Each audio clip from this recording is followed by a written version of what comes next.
कायेन वाचा मनसेन्द्रियैर्वा बुद्ध्यात्मना वा प्रकृते स्वभावात् करोमि यद्यत् सकलं परस्मै नारायणायेति समर्पयामि.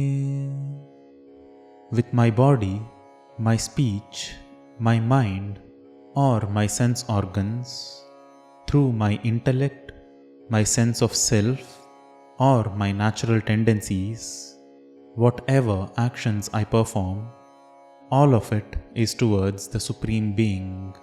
By saying Narayanaya, I submit my offering. Om Namo Narayanaaya. स्वायम्भुवो मनुरथो जनसर्गशीलो दृष्ट्वा महीमसमये सलिले निमग्नाम् स्रष्टारमापशरणं भवदङ्घ्रिसेवा तुष्टाशयं मुनिजनैः सह सत्यलोके.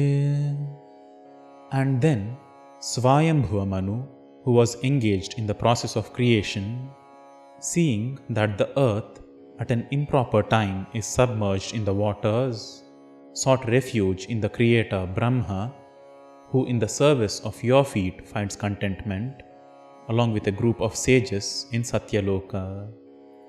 Kashtam praja srujati mayyavanirnimagna sthanam saroja bhava kalpayatat prajanam इत्येवमेष कथितो मनुना स्वयंभूः अम्भोरुहाक्षतव पादयुगं व्यचिन्तेत्. With great difficulty, as I was engaged in creating living beings, earth got immersed. O lotus born, please provide a place for those creatures. Thus this Swayambhuva Manu spoke to Brahma, who, O lotus-eyed one, then thought of your pair of feet.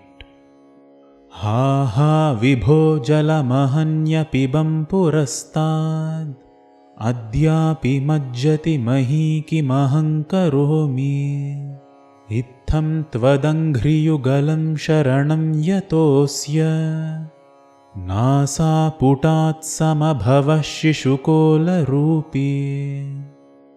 O Lord, once before I drank up all the waters of creation, but once again today earth got submerged. What do I do?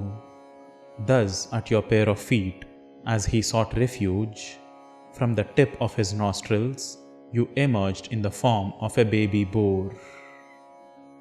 Angushthamatrava purutpatitah purastat भूयोऽथ कुम्भिसदृशः समजृम्भथास्त्वम् अभ्रे तथाविधमुदीक्ष्य भवन्तमुच्चैः विस्मेरतां विधिरगात् सहसूनुभिस्वैः. Just a thumb-sized body sprang forth at first, and then gradually you grew to the size of an elephant.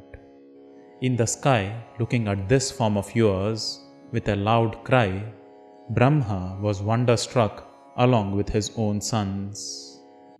Kosa vachintya mahima kitiruthito me nasa putat kimu bhavedajitasya maya ittham vichintayati dhatari shailamatraha Sadyo bhavan kila jagarjitha ghora ghoram.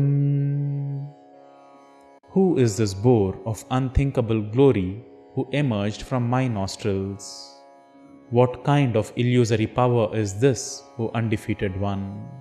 As Brahma was thinking thus, you grew to the size of a mountain. Haven't you then roared in an utterly terrifying way? Tante ninadamupakarnya janastapasthaha satyasthhitascha munayo nunuvurbhavantam tatstotra harshulamanav parinadya bhuyah तोयाशयं विपुलमूर्तिरवातरस्त्वम्. That sound of yours, upon hearing it, the inhabitants of Jana, Tapa and Satyalokas and all the sages bowed down to you. As they praised you with joyous hearts and bowed down once again, with your enormous form, you jumped into that huge body of water. Urdhva prasari paridhumra vidhutaroma प्रोत्क्षिप्तवालधिरवाङ्मुखघोरघोर्णः तूर्णप्रदीर्णजलदः परिघूर्णदक्ष्णा स्तोतॄन्मुनीन् शिशिरयन्नवतेरिथत्वम्. Spreading up your dark red-colored fluttering hairs, with a lashing-out tail and a fierce snout pointing downwards, at once piercing through the clouds with ease, with wide-set eyes, delighting the sages who were praising you, you jumped down.